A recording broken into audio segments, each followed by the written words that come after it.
This from Bucky Brooks with NFL.com. Biggest threats to break the NFL single season receiving record in 2024. It's Calvin Johnson's 1,964 receiving yards back in 2012.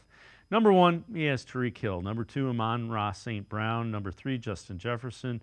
Four is George Pickens. Five is Amari Cooper. Cooper, with Deshaun Watson back, his team's QB1 in a new offense directed by Ken Dorsey.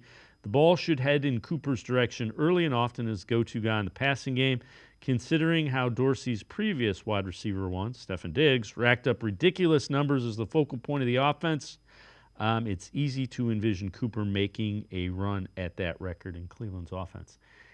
The thing is it allows Cooper and Watson freedom to get easy yards. Off coverage, you dump it to him, and you get him the ball in his hands, and he turns a 4-yard pass into a 14-yard gain. So, yeah, I think you're going to see some of that. Yeah, the only reason why I slightly would disagree with Bucky here is the fact that you add in somebody like a Jerry Jeudy, you add in somebody, obviously they already have David Njoku in tow, and then also you still have Elijah Moore, which hopefully we're not getting the Debo packages like we did for the first 6 weeks of the season.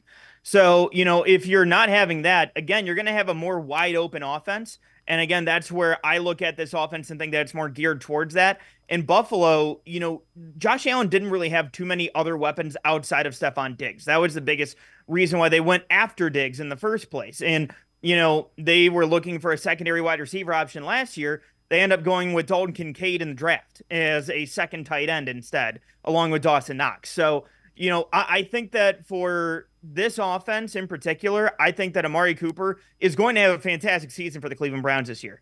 But I also think that there's a part of it where I think that there's more weapons here all around, and I think that's a more balanced offense overall, where you're not going to have Deshaun Watson having to do it all and having to air it out deep. So I don't necessarily think that Amari would be in that top five for me, just because of the other weapons that are there that will be, getting fed targets from Deshaun Watson. But I can understand his thinking. I just disagree with that there.